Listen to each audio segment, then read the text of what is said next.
وقال النبي صلى الله عليه وسلم بلغوا عني ولو آية وأيضا قال المؤمن في المسجد كالسمك في الماء والمنافق في المسجد كالطير في القفص الله أكبر الله أكبر لا إله إلا الله الله أكبر الله أكبر ولله الحمد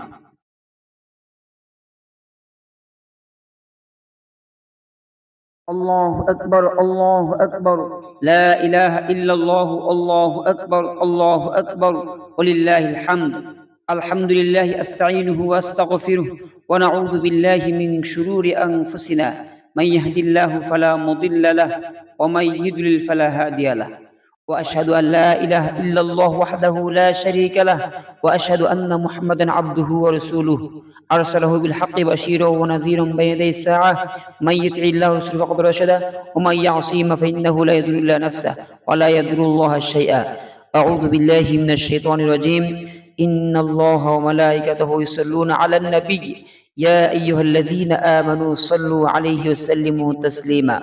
اللهم صل على محمد عبدك ورسولك وصل على المؤمنين والمؤمنات والمسلمين والمسلمات وبارك على محمد وأزواجه وذريته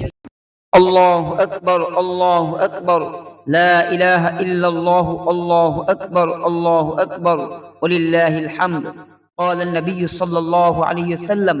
أرحم أمتي بأمتي أبو بكر وأشدهم في أمر الله عمر وأصدقهم حياء عثمان وأقضاهم علي প্রিয় মুসলিয়ানে কেরাম, আজকে পবিত্র ঈদুল আজহা 2026। আল্লাহর কাছে দোয়া করি আল্লাহ তাআলা যেন আপনারা আমার কুরবানিকে কবুল করে নেন এবং যাদের পিতামাতা আত্মীয় স্বজন কবরে শায়িত আমরা প্রত্যেকেই তাদের জন্য দোয়া করব এবং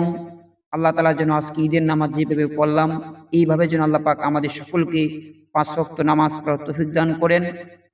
ঈদ শুধু বনের পশু নয়, বরং মনের পশু থেকে কুরবানি করা। ঈদ থেকে আমাদের শিক্ষা নেওয়া, ত্যাগের শিক্ষা নেওয়া, গরিবদের প্রতি সহমর্মিত হওয়া।